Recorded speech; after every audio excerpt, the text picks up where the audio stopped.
Hey yo, welcome back. This is going to be the commentary for Panzer Dragoon Zwei. It's going to be covering my experience with it, overall what I thought of it, my overall history with the game, things like that. So growing up as a kid, I didn't exactly have access to a Sega CD or a Sega Saturn. I went straight from Sega Genesis all the way to the ill-fated Dreamcast. And so growing up as a kid, I missed Panzer Dragoon and Panzer Dragoon Zwei entirely. My first experience with the Panzer Dragoon franchise was Panzer Dragoon Ordo, which actually set the bar very, very high. I love that game dearly. As I got older, I got into retro gaming very heavily, and I invested in a Sega CD as well as a Sega Saturn. And so I was able to experience these games for the first time. I had decided not to do a long play of Panzer Dragoon, the first one, because the nerve damage in my hand was not able to keep up with the action on the screen and stuff, so I decided to go and give Panzer Dragoon Zwei a shot. A lot of people said that it was actually better than the first one and stuff, so I said, okay, not a problem, we're gonna go ahead and try it out. So I went ahead and I ordered my copy. It wound up coming straight from Japan. And as a consequence, a lot of the text that you see on the screen is not going to be in English. And for that, I apologize. Anybody that doesn't speak Japanese, my mistake. So I really, I enjoyed this game a fair bit. It has its fair share of issues and stuff, but I actually really, really liked it. I find that the cutscenes, although they look very archaic, they actually look really, really good for the time. I find that a lot of Sega Saturn games actually look better than PlayStation, strangely enough, which kind of makes sense because the Sega Saturn was actually stronger than the PlayStation in terms of its overall processing power, but the thing that made the PlayStation more popular was the simplistic fact that it was easier to program for. People didn't want to go and program for the Sega Saturn because it was very difficult to do so. It had like a lot of sub-processors and everything else, and it was just kind of a little bit of a mess. People didn't want to tailor for it, essentially, so it died out relatively quick, even though it was capable of producing beautiful visuals and pretty high frame rates at times. So I feel that a lot of this game has held up really well. This beginning cutscene, it looks very, very simplistic in its execution and stuff, but I think that it still looks really, really nice, when you take into account age and everything else. So I feel that I was kind of going uphill with a lot of this game. This game kind of came out of that era before we had like niceties like thumbsticks and stuff, and so a lot of this game, it literally, you have to control with a D-pad. The Sega Saturn wound up releasing a controller, wound up having a controller released for it, sorry, my mistake, and it had basically kind of like this goofy-ass kind of thumbstick. It wasn't so much a thumbstick, it was like a ball with like a little tiny pad on it that you could use to navigate and stuff. It was kind of like a thumbstick before thumbsticks. Unfortunately, I have been unable to get a hold of one for a reasonable price. The last time I checked, they were like $200, and that's with them being beat up. So I was playing this game essentially with nothing but the directional pad on the original Sega Saturn controller. And so a lot of the aiming for this game is going to be very, very rough. Like aiming in general is very rough because I find that with the directional pad it's very sluggish. And it's still playable. Don't get me wrong. It's still very much so playable, it's just very, very, very sluggish. So, these beginning cutscenes, like I said, they look pretty good for the time and stuff. The setup for Panzer Dragoon is very stereotypical for all of the other, Panzer Dragoon games that they had released, which is just go from point A to point B and make the discovery. That was pretty much it for this particular game and all the other Panzer Dragoon games. So, we're going to go ahead and we're going to get the run started. and we're going to go ahead and go from there.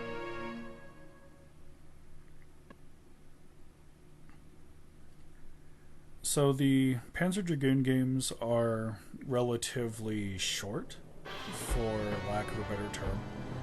You know, I think that's because Sega tried to treat everything like it was an arcade game back then. Sega always had like this habit of going and trying to replicate an arcade experience where it was like short, but it was fun. And then of course, you know, arcade games back then were just meant to rob you blind. Essentially, the first thing that really kind of struck me when I was playing this game is how good the graphics are.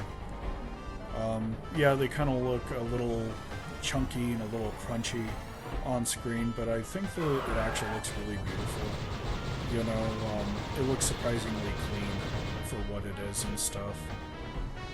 When I was playing Panzer Dragoon, the first one, I had issues aiming. The aiming on this one is a lot more smooth. You know, it doesn't feel as rocky and stuff. It's kind of... I don't know, it's just really, really nice, I think, you know, because with the other one, the acceleration on it's like really, really weird. You know, like you can't quite tap it into position, but if you hold it down, it speeds up really, really quickly. So, for this one, the aiming actually feels a lot more smooth and stuff. I really like this beginning sequence because when I first started playing the game, I thought I was going to literally be going through hell the entire time and stuff, but I was actually really surprised at how easy it was to acquire a target and stuff. You know, I thought that my enjoyment of the game was largely going to be based around getting this damn controller, essentially, for the for the Saturn. So, you know, starting off, you know, like our Dragoon doesn't even fly yet. You know, our little murder chicken is literally running across the field and stuff. And the thing that kind of struck me is, for a game that's this old, it actually looks really good still. You know, I wasn't able to read any of the manual. I had to literally go, and I'm so bad at this game that I had to go and look up controls, you know, halfway through the game because I was like, you know, this doesn't really seem right. I found out later that, you know, I was able to do super moves and stuff, and this gauge to the left of my murder chicken here is apparently your super meter. You know, it's what you can do to, what you can use to belt out insane amounts of damage. I thought that this was going to be kind of like the bar in Panzer Dragoon Ordo where it keeps track of your XP. So the entire time before I researched it, I literally thought I was gathering XP and that my murder chicken was going to level up at some point, but I was wrong with it.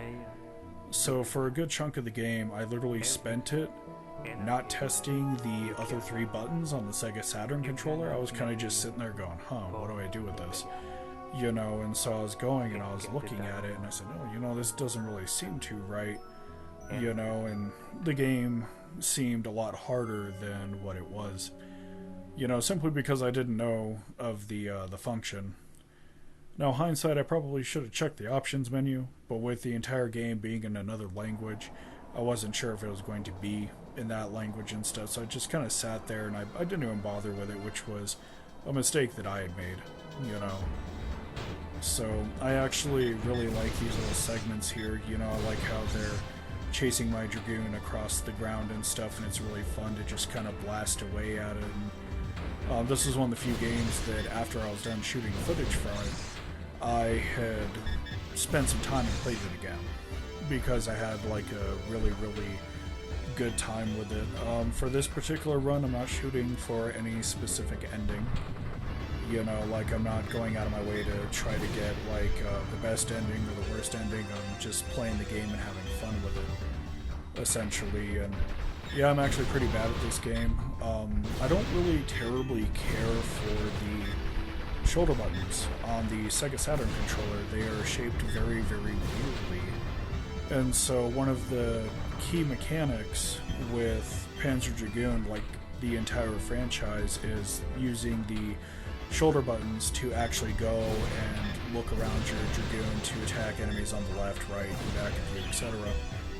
You know, and so the one thing that kind of held me back, I think, with this game was I was like, okay, you know, I'm gonna have to look back at me, but the Sega Saturn shoulder buttons actually have this really weird tilt. Like with most shoulder buttons these days, they have a tendency to sit kind of flat on you, and it's not an issue whatsoever. But I find that with the older shoulder buttons, back when they were still figuring out controls and what belongs on a controller and everything else, I find that the shoulder buttons just really weren't ideal. So the main issue that I had with this game is, if I could help it, I wouldn't want to look left or right or in back if I could get away with it, and you know, it just didn't really terribly help me much, you know. So I think a lot of the environments in this game are really gorgeous. The thing that kind of really strikes me is Panzer Dragoon Zwei looks like a very early 3D arcade game, which is really nice. It's one thing I've always really liked about Sega. You know, like Nintendo was all about being like a family console and stuff, whereas with Sega it was more about bringing that arcade experience home, which I really, really liked. And I think Panzer Dragoon Zwei embodies that quite a bit, you know, because you're going and a lot of the action is very flashy. A lot of the sound effects in the game also have really lovely arcade roots as well, so, you know, when I'm going and shooting and, you know, downing enemies left and right, it actually feels really, really good. I feel like I'm at an arcade and it's really, really enjoyable. So going through this entire area was actually a sheer joy and stuff. I even like the skybox a fair bit. The skybox, it's definitely reminiscent of those early skyboxes for like 3D shooters and stuff, where it's just a slightly low-res pre-rendered image plastered in the back with, you know, geometry built around it and stuff. But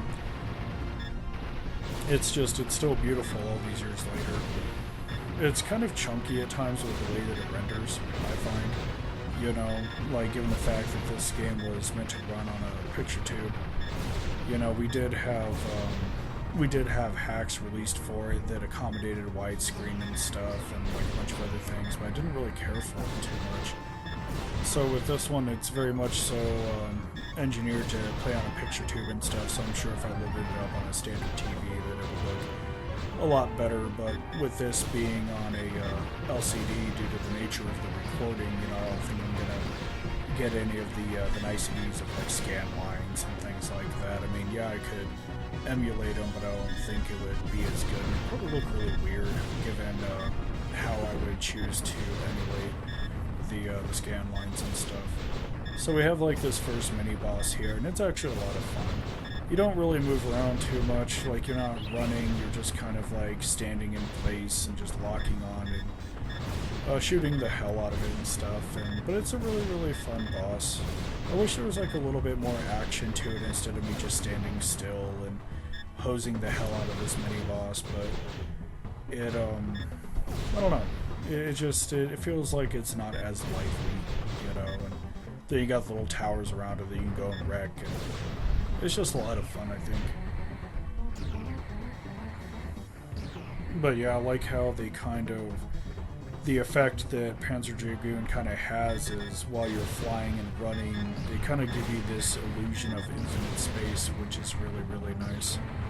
You know, it's like you don't really know where you're running. Like, you know that you're running, but with the way that it's set up and stuff in a lot of these scenarios with that distant fog in the background, you kind of sit there and you're like, you know, am I coming or am I going? You know, it's really nice. It gives it kind of an air of mystique a little bit.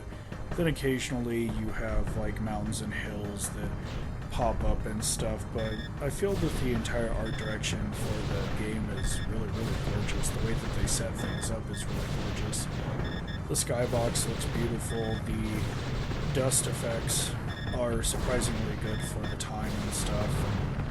You know, I feel that Panzer Dragoon Zwei actually showcases a lot of the hardware potential for the Sega Saturn really well. And it's one of the reasons why I actually like this game so much, because yes, a lot of it looks like really, really rough and stuff, but, you know, this was early 3D, you know, like, games back then didn't look good. They had, like, a very, very, you know, deliberate aesthetic, you know, to make it run. And now that I'm older, I think I kind of appreciate it a fair bit. You know, like those chunky, really 3D graphics are always really, really nice. But, you know, back then, this was pretty much as good as it was getting and stuff. You know, a lot of the controls for these early 3D games really weren't ideal. I think with Panzer Dragoon, it really, well, with Zwei and all the other Panzer Dragoon early titles, you know, they kind of just suffered a fair bit because trying to go in precision aim with a directional pad is actually kind of painful. So I greatly appreciated the games that came later that actually used a thumbstick. You know, but, you know, going back and looking at it, you know, this is literally the best that they could do. And I, strangely enough, have, like, kind of a weird appreciation for it. You know, like, it's kind of weird, like, when you go and, like, you watch gaming evolve for a while, then you go back and you look at older games and you kind of say to yourself, you know what, it looks like ass now, but back then, you know, that was pretty goddamn gorgeous, you know. So for this screen right here, I have no idea what the hell any of these points do. I don't know what the hell a technical point is, a clear point, or a route point. You know, I wasn't even aware that you could take multiple routes in this one. I know with the other Panzer Dragoon game, I know with Orda you could, but I didn't know you could do it with this one. So it was a little bit weird. Like, I wasn't sure if it was just points or if it was upgrades. You know, I still wasn't sure what that bar was in the bottom of the corner and stuff. I mean, there was just like a lot of stuff that I was going and looking at it, and I had no idea what the hell it was, you know. And then reading the text on it was like really hard as well. It was kind of like a tougher thing, I think.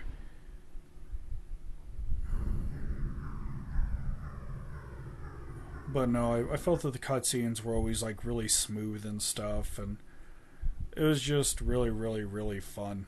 You know, like the game in general is done very well. I like how it takes you through a variety of scenery and locations and stuff. Like the scenery has a tendency to swap up a lot, which is really, really nice.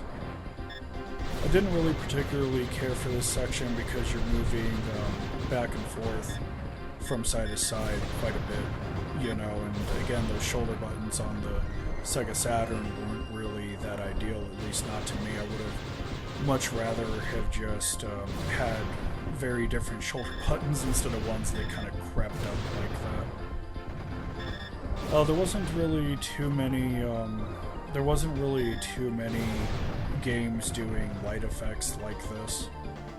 You know, back then we had a couple, but it wasn't like super common and stuff. And it's really weird because, like, looking at it now, you know, the lighting effects don't really seem too subtle. You know, it's like, oh, it's this deliberate beam of hard-edged light, but I feel that back then that was like the best that they could do and stuff. It wasn't like today where, you know, we could just soften everything up and, you know, just make everything look super amazing and such. And but with old games like this, when I see stuff like this, I kind of have like a weird appreciation for it, because we just didn't really have a lot of this back then. You know, a lot of this 3D stuff was unpioneered territory, and people were still trying to figure it out. And, you know, then we had the first games that were pioneering it, you know, mainly in the PlayStation and Sega Saturn generations. It was weird to see that era kind of hit a little bit, because people were still figuring out controls, they were still figuring out how to make light believable. They were trying to figure out, you know, okay, how do we make a convincing looking tree? Like a lot of these trees you see here, these are just, you know, 2D trees, they're not 3D models or anything like that. But this was literally the best that we could do back then. And it was actually really, really nice. I remember, so I didn't have a Saturn, but I definitely had a PlayStation. And I remember seeing games that looked a lot like this, that had like the 2D sprites, essentially, for the trees and stuff and everything else. I remember going and I remember seeing it, and I remember it being like the most mind-blowingest thing that I had ever seen in my life. I mean, granted, now you look back at it and you're like, oh, this isn't very mind-blowing. As a matter of fact, some may argue that it's actually kind of ugly looking. But back then, when we didn't have like a lot of experience with stuff like this, it was actually really, really nice. Like, on one end, I really appreciate the aesthetic that the Saturn and the PlayStation both have, but at the other end, I don't really miss that era too much, because since we were just learning how to do 3D gaming and stuff, the main issue was that the controls for a lot of games were really haphazard. You know? So it's like we didn't have thumbsticks or anything like that. A lot of this stuff was just done with D-pad. It's kind of hard, you know, like Panzer Dragoon Zwei actually does it better than most, I feel. I mean, it's not my favorite. I don't want to use a D-pad for precision aiming. It's kind of painful, but, you know, for the time it worked. You know, it was one of the few things that actually worked. So I could have finished this boss off a lot faster than what I did, but I was still ignorant to what a lot of the controls were because, you know, I couldn't read manual. You know, didn't bother to look up manual yet. So I was literally going and I was doing this run and I was sitting there doing my thing and I was like, you know, this is really, really hard.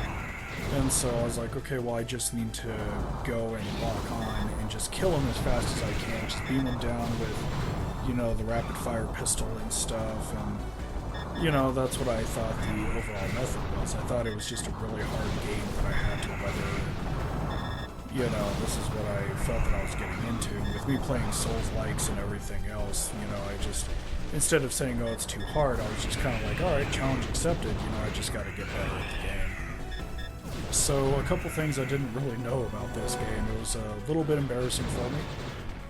I never used any of it, but if you double tap on the D-pad, you can barrel roll, like in Orta. Well, Orta had way different controls compared to Zwei, so I didn't know that if you double tap you could barrel roll and avoid damage, get the hell out of the way, all that good stuff. And then the other thing was using the ultimate attack once that bar is full. You know, I literally thought that bar was literally a XP bar, and I'm like, oh, it's full, I must be getting level ups at the end. And unfortunately, I was horribly wrong and woefully ignorant of what that thing is actually used for. So I spent the majority of this game just kind of like struggling through it, going, oh man, this is some hard stuff, you know, but I kind of kept pushing. I think that if I would have used the ultimate attack more often, you know, I think that I would have had like an easier time with it. And I'm pretty sure that this game would have gone by a lot faster. I'm sure that it probably would have been like 20 or 30 minutes shorter, you know. So it was kind of weird because I was just going and struggling through it and stuff, and, you know, the key was literally in my hand the entire time. So the way that this game kind of progresses is actually quite nice. It does the same thing that Orta does.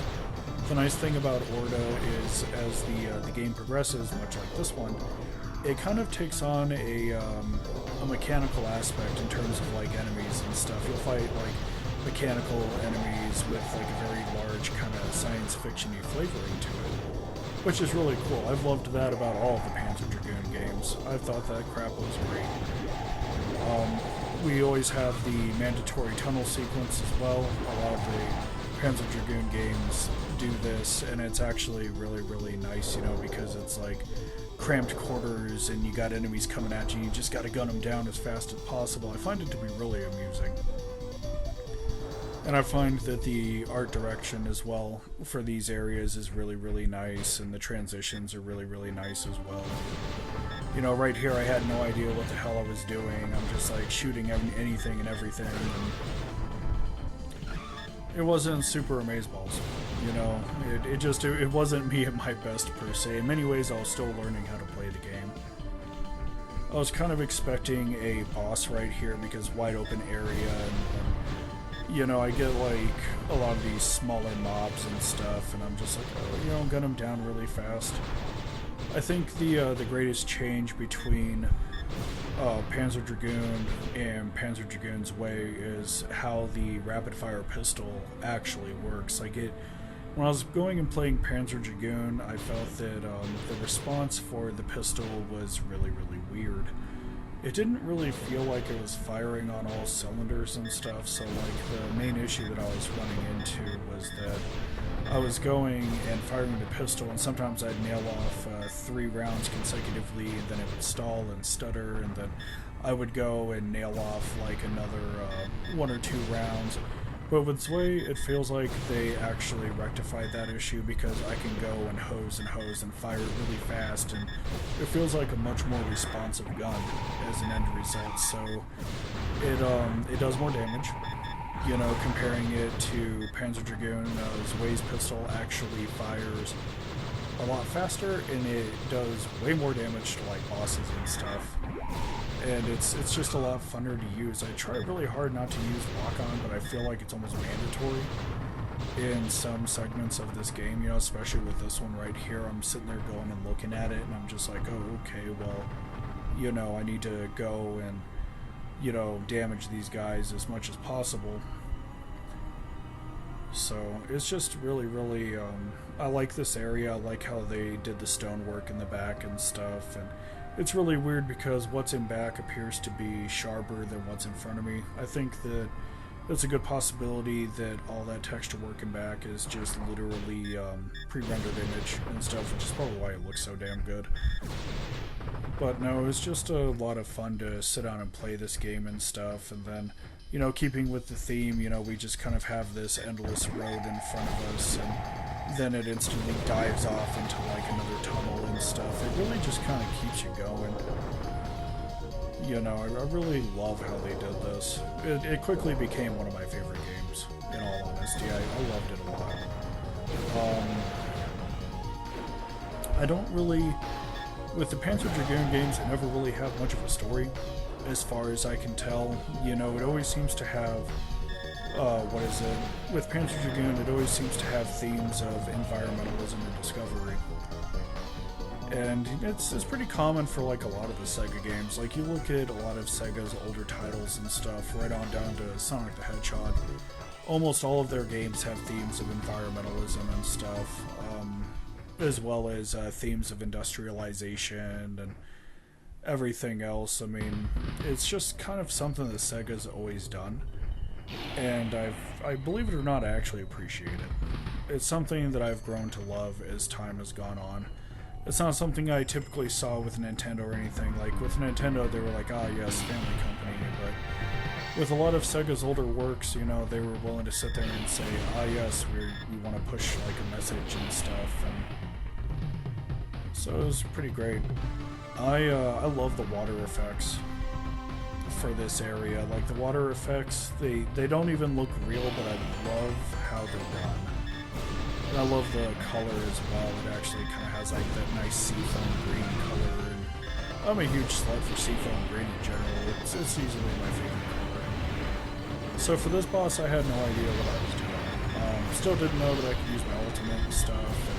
So I was going, and I was like, alright, well, if I'm going to fight it off, I need to, you know, gun it down as fast as possible. So that became the MO for the entire duration of this boss fight, for the most part. And so I was going, and he was creeping up the back of me, and, like, hitting me with his, like, face beak, whatever. And I was like, oh, man, you know, I'm not going to last much longer. And, you know, I completely was oblivious to the secondary attack systems of the game, so I legit thought that I was just bad at the game. You know, from start to finish, I felt that I was actually pretty bad at the game, and I wasn't really feeling it too much. I was literally sitting there going, you know, how do I get better, how do I get better? But I was grossly oblivious to a lot of the game's mechanics and stuff. Like, a lot of these attacks, you know, I can literally get the hell out of the way by barrel rolling, and I could have done like a quarter of a bar of damage to him by going and nailing him with the ultimate attack that's already charged and saved up. But I think that's kind of like one of the main things with going and playing games that are in another language. You kind of have like this sense of discovery to a certain lesser extent. You know, it's like, how do I play the game? And then you slowly figure it out. It's kind of like what it was back when I was growing up a fair bit, because you know, a lot of the times when I went out and I got a game, there was no manual with it. So there was this extended, I guess, period where you learned how to play the game. And then, you know, they weren't like what they are today where the, you know, the tutorial is built in and, you know, games had a very limited storage capacity back then. So anything you wanted to know was frequently in the manual. So it was a little bit of a tougher thing, I think. I mean, I like the game, but I am really terrible at the game. I like the amount of contrast that this game has. It makes it a lot easier to see a lot of things. The only thing that really kind of screws with me is the reticle. The reticle is pretty heavily blurred and stuff, so I struggle to make my shots a lot of the time. You know, like maintaining accuracy in general is kind of a tough thing on this game and stuff. And then I was really grateful that these enemies are solid white against like a tan background and stuff. And, you know, just it made everything a little bit easier. Trying to see what they were dropping on the ground was a little bit of a pain in the ass, but you know, I managed to get through it and stuff, and I just kind of keep on pushing on.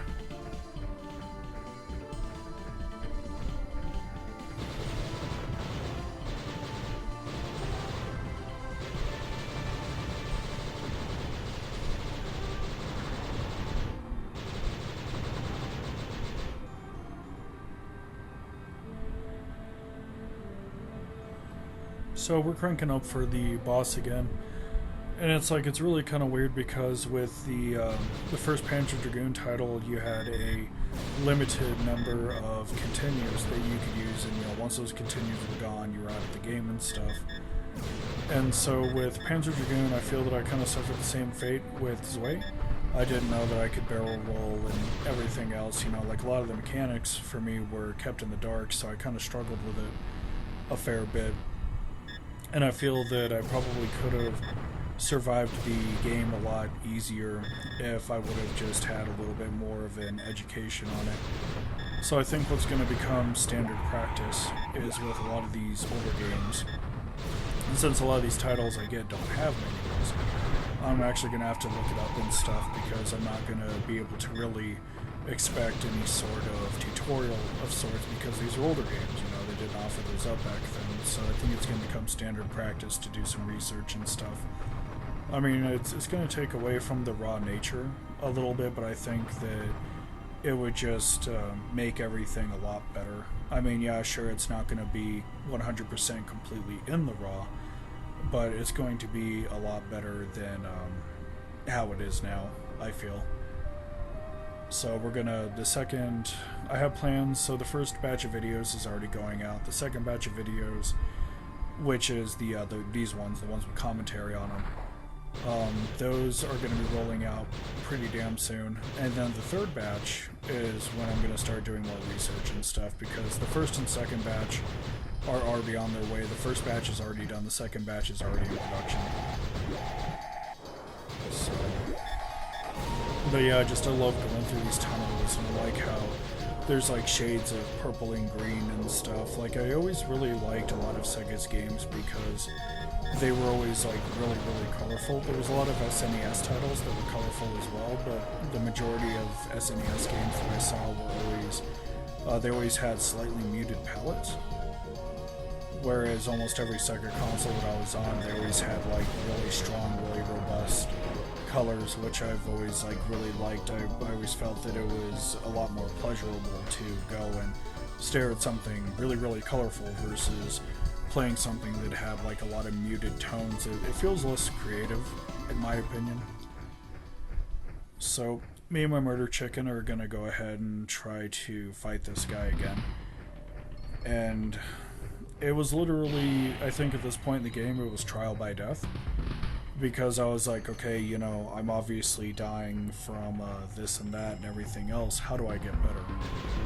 And so with trial by death, I feel you often have to sit down and you have to figure out what works, what doesn't work. You got to figure out how to evade certain attacks. And with me not knowing how the hell to barrel roll, I'm pretty sure it wasn't going to get any better. I think with this run, the big thing that had changed was I was like, okay, when it's in back of me, I literally have to go and make make sure that I shoot the hell out of its face, because if I don't, it's going to come at me with its beak and I'm going to take damage.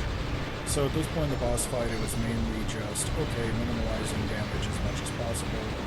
A large portion of it as well was trying to understand what I was looking at, because my vision is really, really hazy a lot of the time. So with trial by death, essentially, a lot of it is, okay, what hit me, and then learning to identify it. I think it's a large portion of learning how to game with really low vision. You know, like, you have to figure out a lot of the times what is it that you're actually studying. You know, because if you don't know, you're not really going to learn how to evade it very well. You know, and so I think this boss was kind of like a shining example of that. You know, like with this boss and stuff, it was like, okay, well, you're taking damage from this attack, and then from there you figure out what the attack is like. You know, in some instances it's a tail strike, other instances, you know, sometimes it's a laser beam. So I think a good portion of learning how to play this game for me was mainly just going and being like, okay, you know, this is where I'm at. You know, for like a lot of these lasers right here, I didn't know that I could just get the hell out of the way with a barrel roll. And so at this point in the game, I still don't know how to do that, so I'm just trying to get out of the way as fast as I can. And with the lasers having a mild tracking attribute, it's kind of difficult. You know, when I was going and doing this run, it was a lot of people on the Panzer Dragoon forums that was literally pointing out, like, oh yeah, you can do this, this, and this. And I didn't know, and I was actually really thoroughly embarrassed about it. You know, I could have avoided that tail strike entirely. You know, there's just like all kinds of things that I could have done to improve the game and stuff, and, you know, improve survivability, things like that. And, you know, I didn't know that I didn't have to do like all these dramatic turns to get the hell out of the way, and, you know, I could have just barrel rolled left or right and been done with it. And so I think that's kind of one of the joys of playing old games, is learning how to play them. As strange as that sounds, I think like a lot of the time, you know, we kind of sit back and we look at it and stuff, and we're kind of like, okay, well, I want all the knowledge right here, right now, yada, yada. But I think with a lot of these older games, the reason why I like them so much is their sense of discovery. You know, there's a large sense of discovery there. You know, like in this last one, I figured out how to do my special and stuff, and it was actually really, really cool. You know, experiment by pressing buttons on the controller, you know. And I don't really think that we have that anymore. You know, like there's a style of gaming now where there's this rush to make the player as good as possible right off the bat, so the game force feeds you like tutorials. Some of them are interactive where they'll have you like exercise whatever skill it is that you're trying to learn. And then you have other games like Dark Souls where they don't hold your hand at all, and they say, okay, well, this is how you do this. You're going to learn to get good. And so with Zwei, I think it's kind of like the same thing. You know, there's this sense of discovery, and then with every subsequent run that I go and I do through this level, I get a little bit better every time. Like now, for example, I know that I have a super attack, and that's what the hell that bar is. And, you know, all embarrassment aside, I can literally sit there and be like, oh, okay, you know, this is what I can use now. And obviously I build it up by attacking and defeating things, and it was just really, really nice. You know, I like when I sit down and play games and I go and I have that aha moment. And I feel the games don't really do the aha moment anymore. They try to teach you as much as they can, as fast as they can. I think the last game to give me aha moments was probably Elden Ring. You know, Elden Ring and then Panzer Dragoon on top of it. Panzer Dragoon gave me a lot of aha moments. You know, like those moments where you just sit back and like, this is how we do this. You know, and it feels good, you know, like you feel a sense of accomplishment. Even if it's something small, you know, like learning how to barrel roll or accidentally pressing a button, you know, and learning that you have an ultimate attack. So I kind of sit down and I look at it and I kind of smirk a little bit because it makes me feel like I'm a kid again. and like I'm learning things from scratch. And I think that that feeling is actually kind of hard to do when you're getting older. You know, especially like when you're midway through your 30s and stuff. But I really enjoyed that about this run. You know, like this run was teaching me a lot of things, you know, right off the bat, and like every time I came back, you know, to do it again and again, I would learn more and more and more. And I think that's why I appreciate Panzer Dragoon's Way over Panzer Dragoon in general, because Panzer Dragoon went hardcore arcade, where they were like, you have a limited number of continues, and that's it. But with Panzer Dragoon's Way, they were like, okay, you can die as much as you want, and you can just keep coming back for more. So I think that's why I kind of appreciate this game as much as I do, because it encourages learning and it encourages growth. I mean, granted, some of us learn and grow pretty damn slowly, but I still appreciate it nonetheless. Like, I like sitting down and, you know, figuring out how things work and stuff, and I feel it's very gratifying as a gamer to do that, because not only do you get to learn it, you also get to take what you learned and you get to apply it in the next fight. And that's really, really lovely.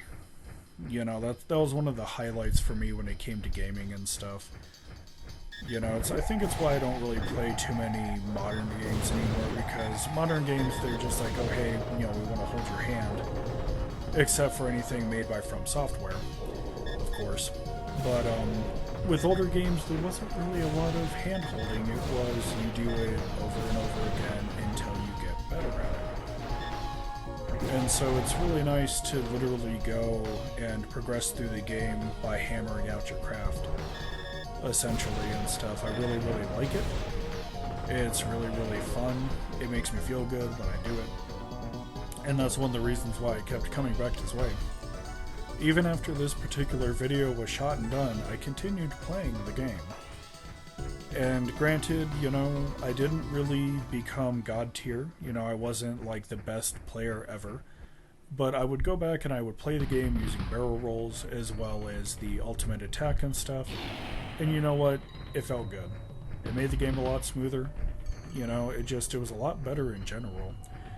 So that's why I get like really, really incredibly excited when it comes to stuff like this. You know, it's just really, really lovely.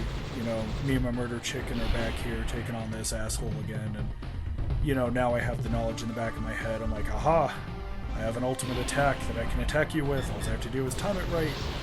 And it just feels good, you know. And then all that amount of DPS pouring out of my pistol. I think it's kind of funny how this guy has like such a small pistol, and yet it's shooting out these giant hulking beams, you know.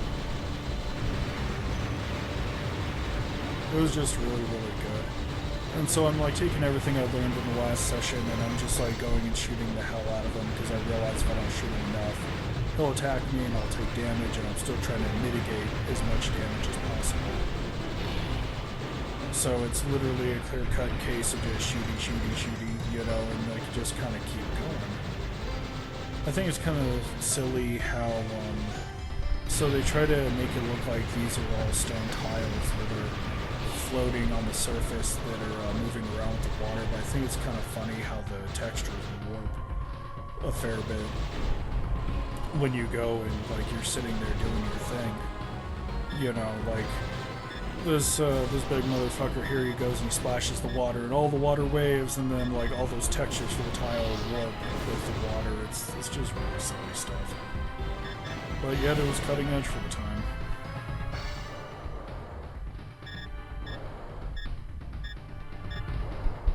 And then, of course, failing to barrel roll.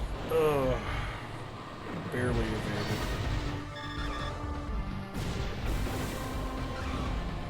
Yeah, I think the other thing that kind of screwed with me kind of horribly is during this run I didn't know that they had inverted controls. So I typically, with all my games, I don't play inverted controls like at all. Like for me, up is up, down is down, and that's pretty much it. Like when I was younger, I used to dick around with inverted controls all the time, and then the other thing that I used to do was I used to play Southpaw. as well, which is basically I look around with my left and I move forward. And there was just, I think it was like sometime right before high school started, I was playing, oh man, I think I was playing Quake at the time, and I just got so used to the controls with Quake that I stopped using inverted entirely, and then I had gotten used to the various other control schemes and stuff, so I just kind of hammered it out proper, you know, and it's been like that ever since. So with inverted controls on Panzer Dragoon, it's like, am I looking up? Am I looking down? What am I doing? You know, and so I barely managed to beat the boss and stuff, and he goes and he explodes, and, you know, that was kind of like a stereotypical thing back then, you know, if you beat a giant boss, you know, there's this epic explosion, Mega Man X style. So it felt pretty good to beat the boss. You know, I was like, yay, I did it, and then I was looking back at me thinking there was a second stage, and then I saw that giant beam of light shoot out from where he died, and I was like, oh, jeez.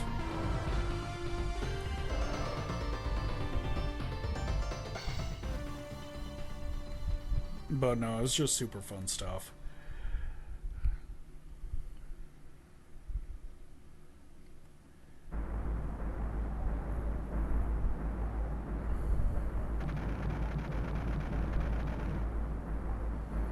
Yeah, I never really get tired of looking at any of these cutscenes or anything. You know, the weird thing is about, you know, when you get close to the end of the game itself kind of takes on this sort of celestial feel to it. You know, it's like, it's very evident that you're on a planet, but it doesn't really feel like a stereotypical planet. It kind of feels like, you know, it kind of screws around with the, it kind of screws around with the vibe of it a little bit, I think. You know, so it's like, it feels like you're on a planet, but strangely enough, it kind of feels like you're floating in space as well, which is a really nice touch, I think. I really enjoyed that. It was not getting any better than that, I don't think. And then I kind of struggled through this area because inverted controls and me being too lazy to actually go and check. Well, I don't know. I'm not sure if it would be considered me being lazy if I just felt that the menu was going to be in another language that I didn't understand. But no, I kind of struggled through this area a fair bit. You know, I was like going and doing my thing, and I was struggling pretty hard with it because of the way that the controls were set up, and I was still kind of adjusting to it. I was like, okay, you know, up is down, down is up, you know, think of it like a flight stick, essentially, and I kind of kept pushing, and it was like this huge amount of adaptation, if you would. And I spent like this entire run trying to adapt, and I was just so damn bad at it a lot of the time. But no, I like how like we have like these particles in the air and stuff, and you know, it feels really good to go through this area because of the vibe that it delivers and stuff. It's like you have this slight celestial feel to it, and all these enemies coming at you, and you're gunning down tons of enemies and stuff, and you know, it feels kind of epic, you know, like, yeah, I wouldn't say it's 100% epic, like I've had more epic scenes than this, but this one definitely feels better than most, you know, and it's just, there's something satisfying about having a bunch of enemies in front of you, and you're whipping through the air, and you're just gunning down as many as possible before they can do any damage to you, and it's really satisfying when you manage to down an entire strip of enemies, and they never get a chance to actually get to you. I mean, granted, that doesn't really happen too often with me playing, but it still feels really good when you accomplish it. You know, like, you just down that entire group, and you're like, right, mission accomplished. So I liked it a fair bit. I still do. Still feels good.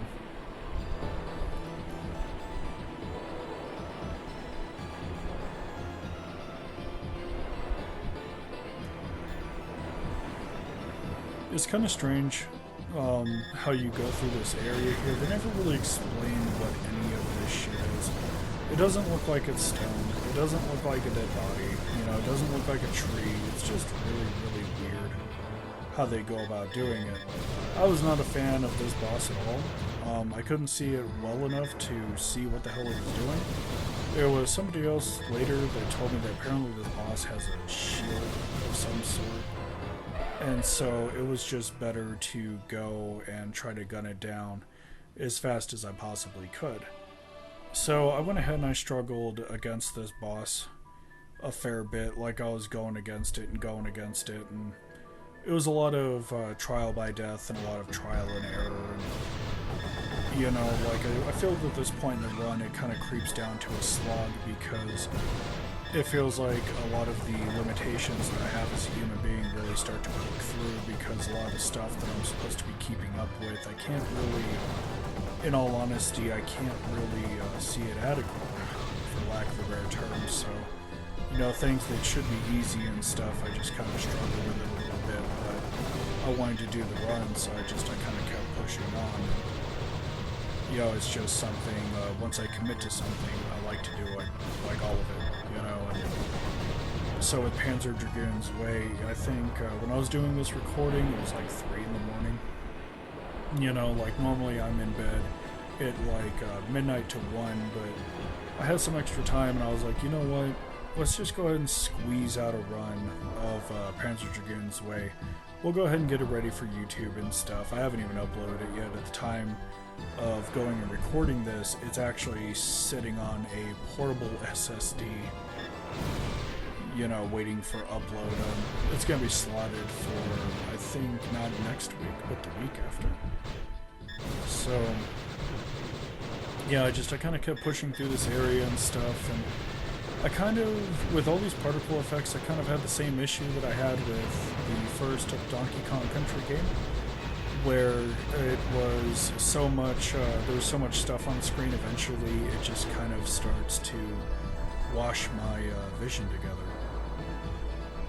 Essentially, it just washes and blurs all that crap together, and so it's like, okay, well, I had to sit down and think about it. It's like, well, do I want to quit right here? Do I want to keep pushing? And there's something, at least to me, there's something that is very satisfying about going and having a limitation, you know, having a disability, and being able to go and overcome it. It feels a lot like climbing Mount Everest, to a certain extent, if that makes sense. Like with Mount Everest, you start at the bottom and you struggle all the way up to the top, you know, in brutal conditions and stuff. And then with a lot of these long plays, it was kind of the same thing, because I was at the bottom with a lot of these games, and I was like, okay, it's time for me to struggle until I get to the top. And so that is the mentality that I have with a lot of these long plays. Like, I go and I look at it and stuff, and I say to myself, oh geez, you know, and I just kind of keep going until I get it right. And then once I do get it right, I try to learn from it and stuff. In this case, this shield that this guy has and stuff, I wasn't really able to see it well because it kind of blends in with the background that he's flying on.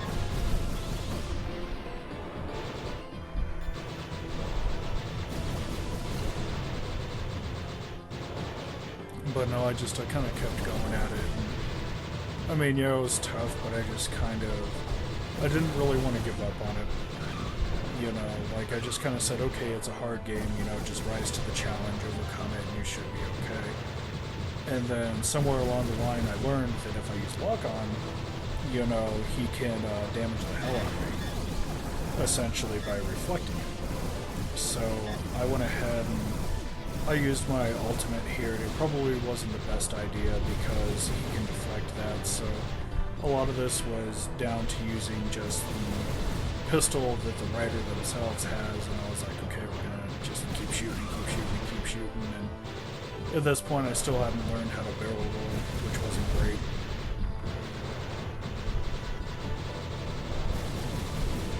So I just kind of said to myself, you know, whatever the hell hits me, and we're gonna have to focus on, literally on destroying him with just the pistol itself, and with the pistol doing respectable damage and stuff. I didn't really feel like it was far out of reach or anything. I just kind of said to myself, you know, whatever's coming at me, we need to gun it down before it reaches me, mitigate as much damage as possible, and then just go and just keep going through it. I was still dealing with the Sega Saturn gamepad at this point where those atrocious ass shoulder buttons were kind of whipping the shit out of my ass left and right. I wasn't really a huge fan of it. So I'm constantly, I have this boss kind of circling me, and with as awkward as the Sega Saturn controller is, I was just kind of like, ugh. I mean, the D-pad feels good. It kind of feels like a Genesis controller to a certain extent. It's really smooth and very wiggly. I really like it a lot, but with those shoulder buttons, it left a lot to be desired and stuff, so I just kind of kept pushing through at this point, and I was like, right, we're just gonna gun him down. Just gun him down, that's all you gotta do. Keep gunning until he stops moving. And then I kind of panicked here because I thought he was gonna creep up on me and blow up or something, like whenever I see somebody cranking up from a pitch like that, it really kind of scares the dog shit out of me a little bit. And then I was like, oh, he's not cranking up for a final attack. No, he's going to destroy me with what appears to be all these wiggling orbs. But I just kind of stayed and I persevered, and eventually he was defeated. And I kind of moved on to the next level, still scoring more of these points, and I just have no idea what the hell any of this crap is.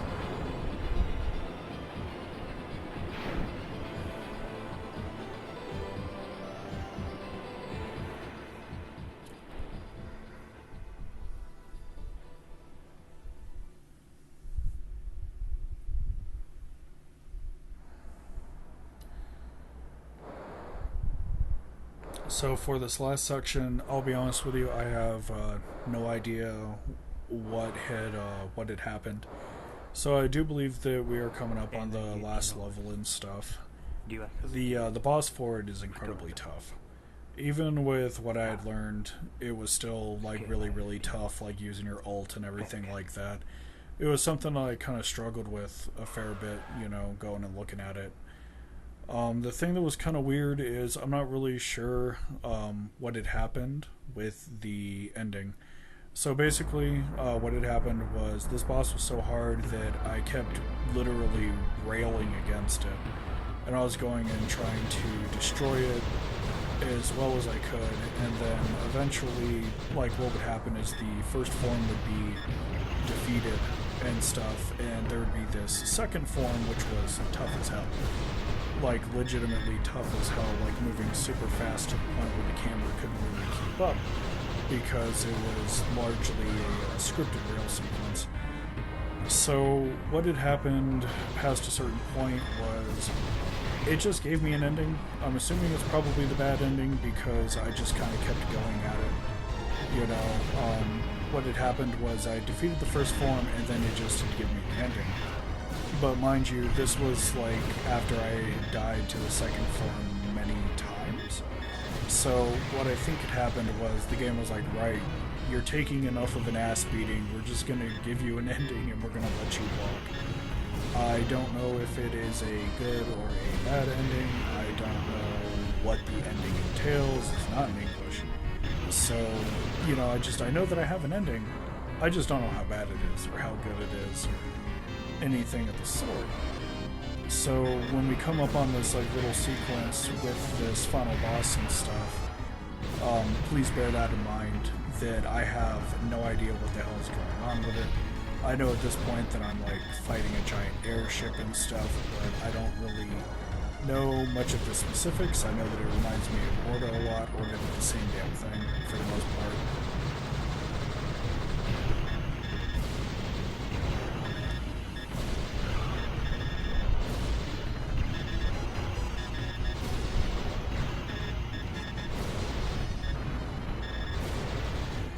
So as you can see here, we're taking off the fins on this particular ship, just taking our time destroying them one at a time.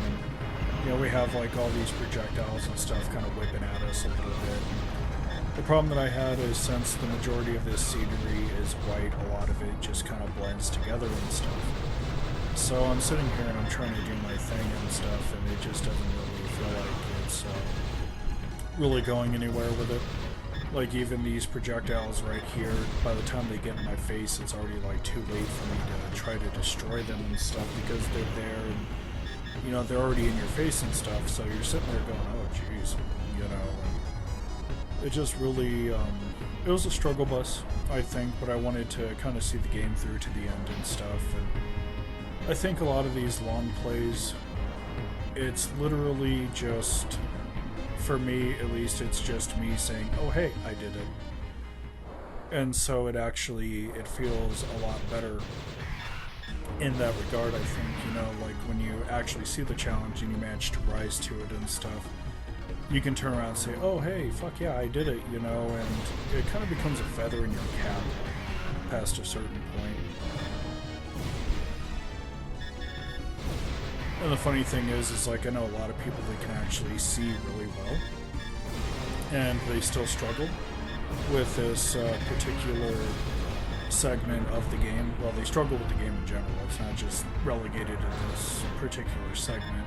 But, you know, like I have people that are still largely able-bodied when it comes to their vision and stuff. Some of them wear glasses, but you know, they can still tell what they're doing the majority of the time, whereas with me it's like a lot of learning and trial by death and stuff. And, the biggest thing is learning to identify what exactly it is that I'm staring at. It's just a really, really super tough thing, you know, so this boss kind of comes out here, you know, and is attached to a giant UFO, essentially. You know, I just kind of make fun of it a little bit, but I always thought that this boss was just really, really cool. I thought it was a little bit weird how this boss in general actually had a lower health bar compared to everybody else. You know, like everybody else, they kind of have like this slightly thicker health bar, but this one, he takes damage very, very easily. You know, it's just really, really strange to me, you know, because I'm used to like these gargantuan health bars and stuff, and bosses that are decimating me. And with him, he eventually gets to the point where he's like, right, I'm just going to use, you know, homing projectiles and projectiles with a slight AoE. But I managed to defeat him, and, you know, I get ready to go to the next chapter, which is really, really nice. I think the environment for this one, you know, when I'm actually able to get up close and see it, it's really nice as well. It's just right there in the clouds and stuff, and it feels good to run the area even if I struggle with it a fair bit.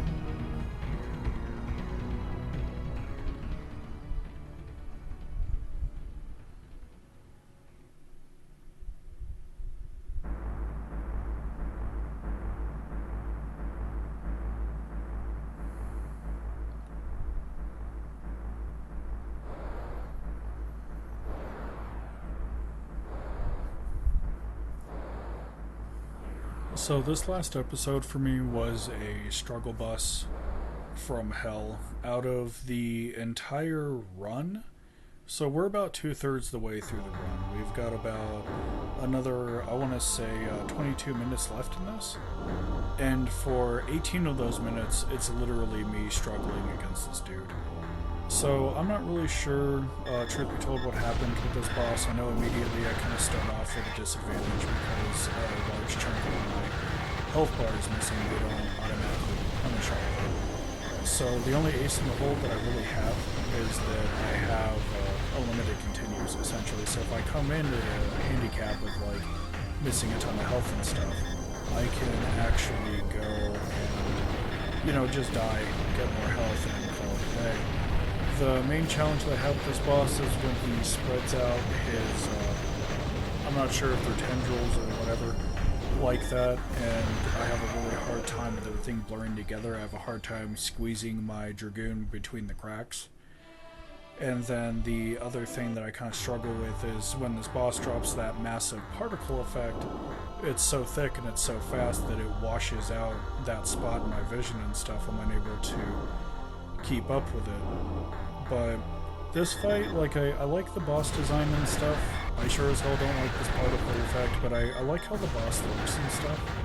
A lot of this boss is literally catered around learning how to go and squeeze between cracks as well as going and barrel rolling.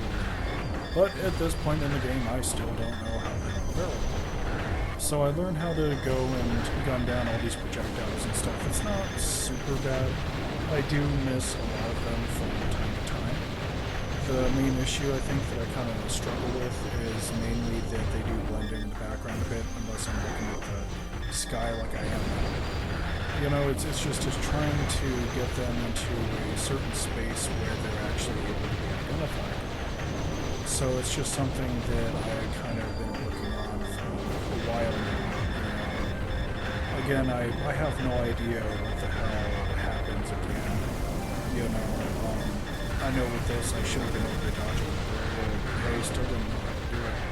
So what had happened with trying to compensate, essentially, is I do exaggerated turns left or right, trying to get the hell out of the way. And sometimes they work, but a lot of the times they don't. You know, like a good portion of this boss really kind of is focused on your ability to evade attack.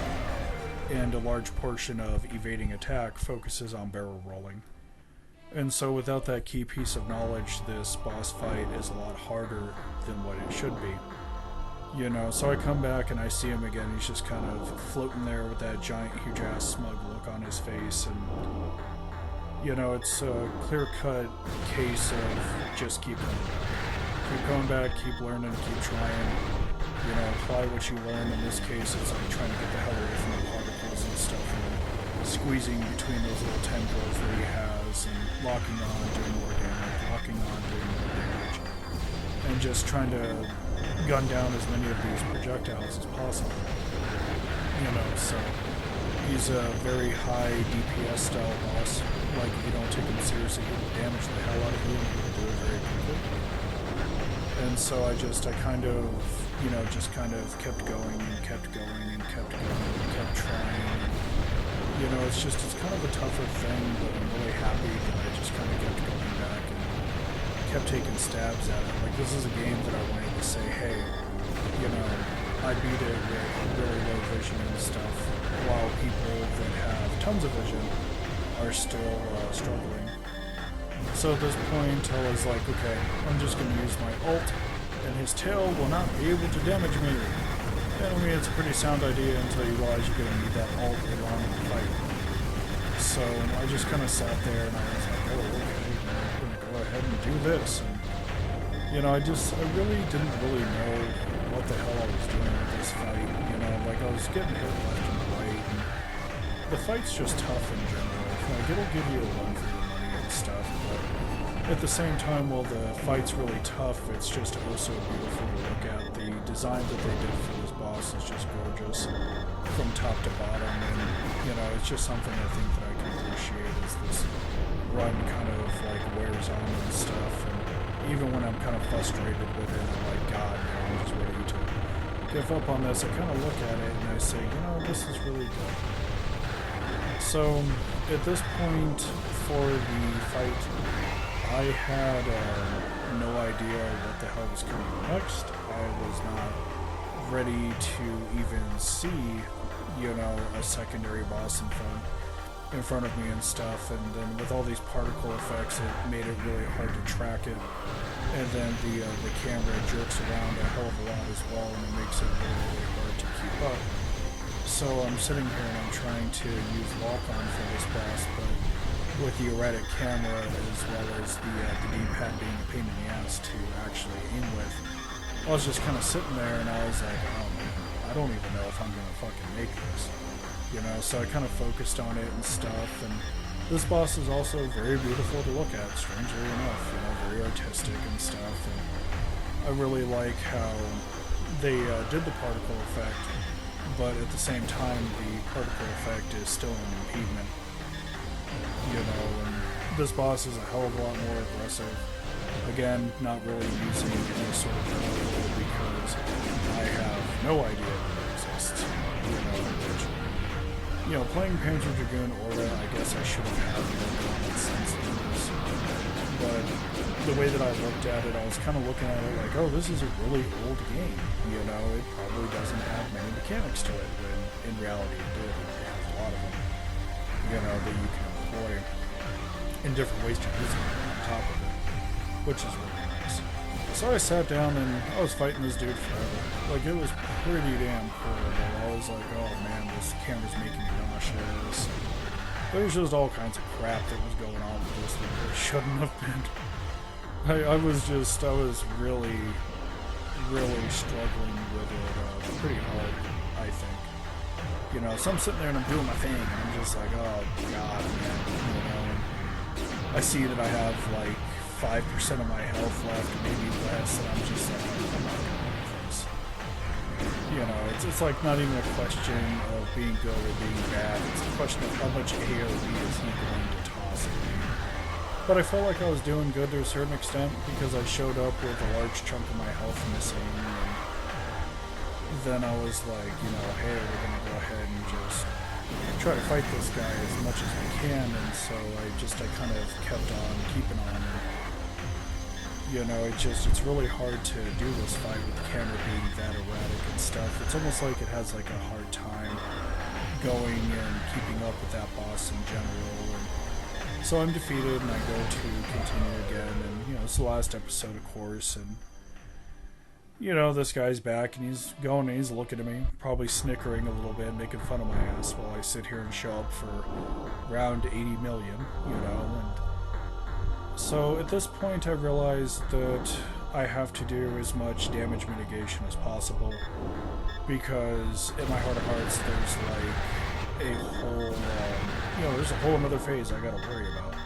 But with this guy doing huge amounts of like DPS and stuff, it's just really rough. So I'm getting better at like going and weaving between his tendrils and stuff, and then I was like, okay, well, he's gonna have other, you know, projectiles that he's going to send towards me, and you know, that's going to be something I'm going to have to contend with. So I make the mistake of shifting my focus a little too soon, and I get hit by a couple of projectiles that he sends out into salvo after me. And it's just straight up, I actually felt like I was doing really good in this segment, because he sends so many at you, and I'm like doing good gunning down most, if not all of them, and it was kind of like the feather in my cap, I think, you know.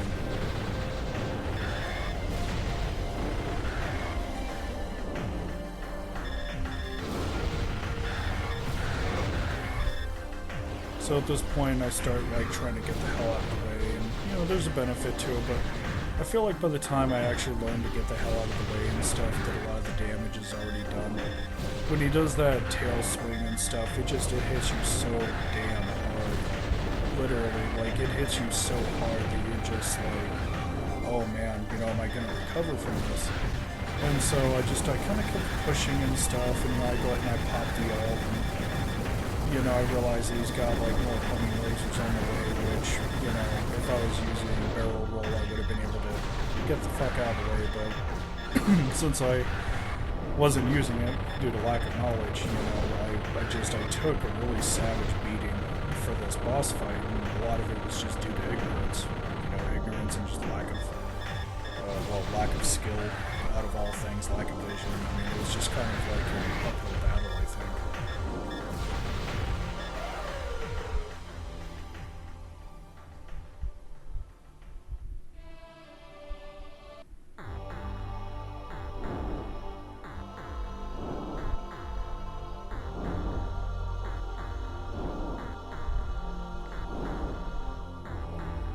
So we come back for like another round and stuff, and at this point I'm kind of saying to myself, you know, I'm not even sure if I'm going to be able to do this.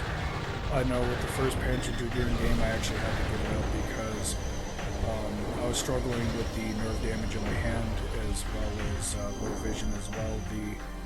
The last fight for Panzer Dragoon is some pretty high octane stuff, and then I eventually wound up playing it on easy to see if I could kind of lessen it below a little bit.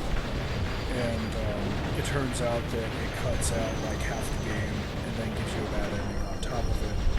So for Panzer Dragoon, I was given the option of using cheats, but again, if you use cheats for infinite health, you know, you're not really rising to the challenge. I think I'm going to give you a bad ending on top of it.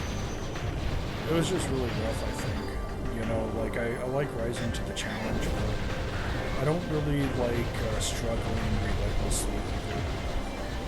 I think that there's kind of like a difference there that a lot of people don't even really acknowledge. Like, a lot of people think that it's either one or the other, you know. It can be like that sometimes, but I notice it's not a permanent thing.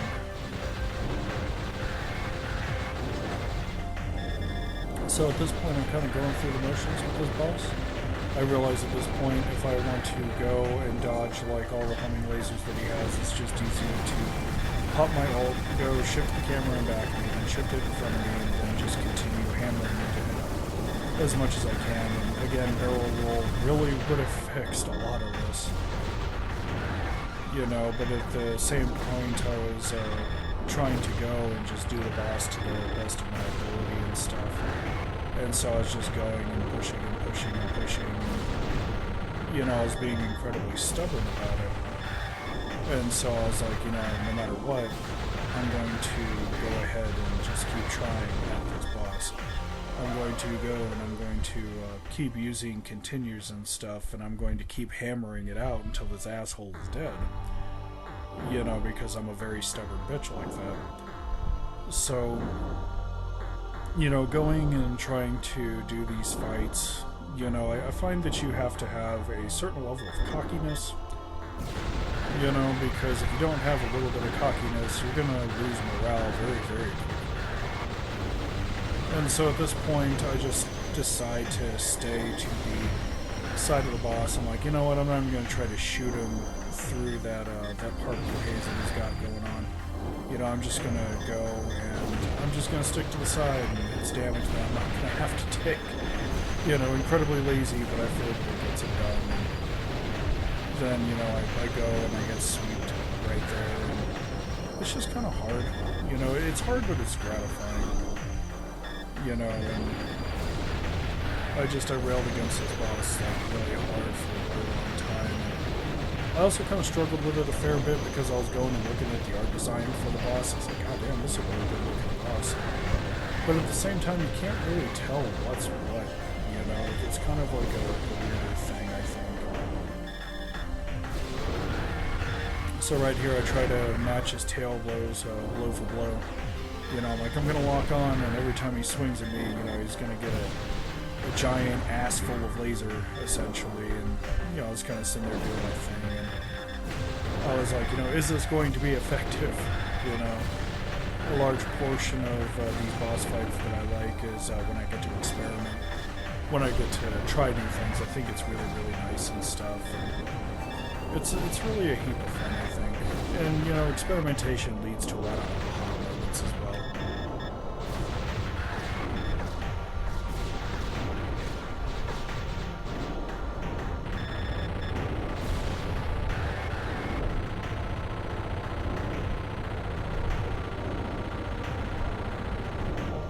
So I'm just kind of sitting here and I'm trying to keep tempo with the boss and stuff. And like, oh look, more particle effect. And then I was like, oh look, homing lasers. Like, it really was not getting any better.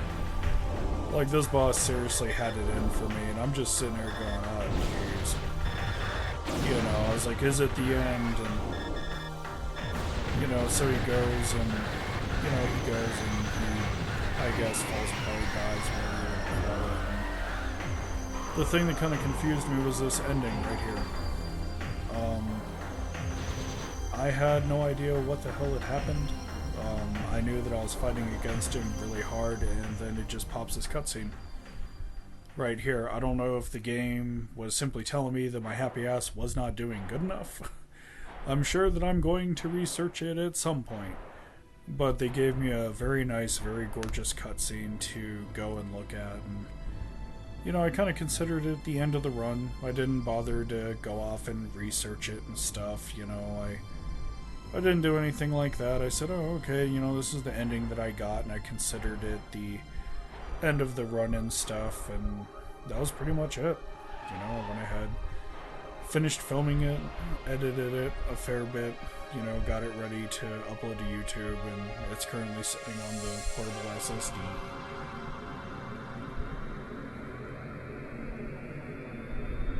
But yeah, I'm kind of thinking that this is probably, judging by all the crap on screen, I'm thinking this is probably the bad ending. It would certainly seem so. Like I think with the Panzer Dragoon games, they don't really ever explain it terribly well. It's just some really intentionally vague stuff, I think.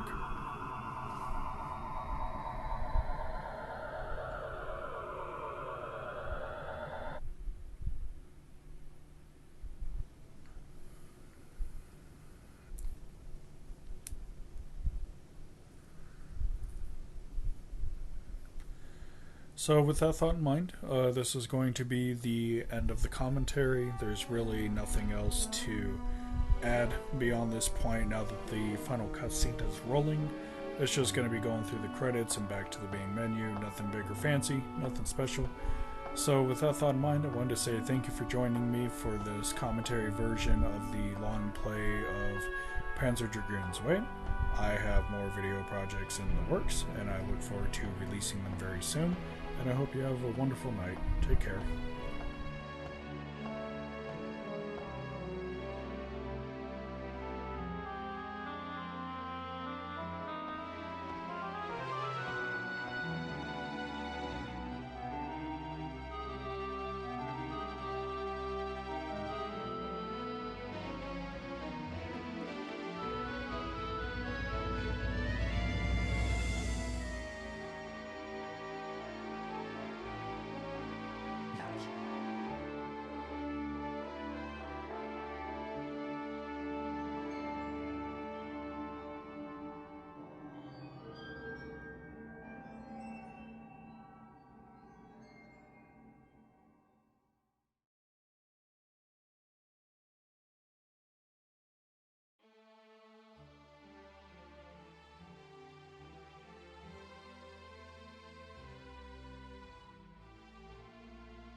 2와 널 럭키로 스에나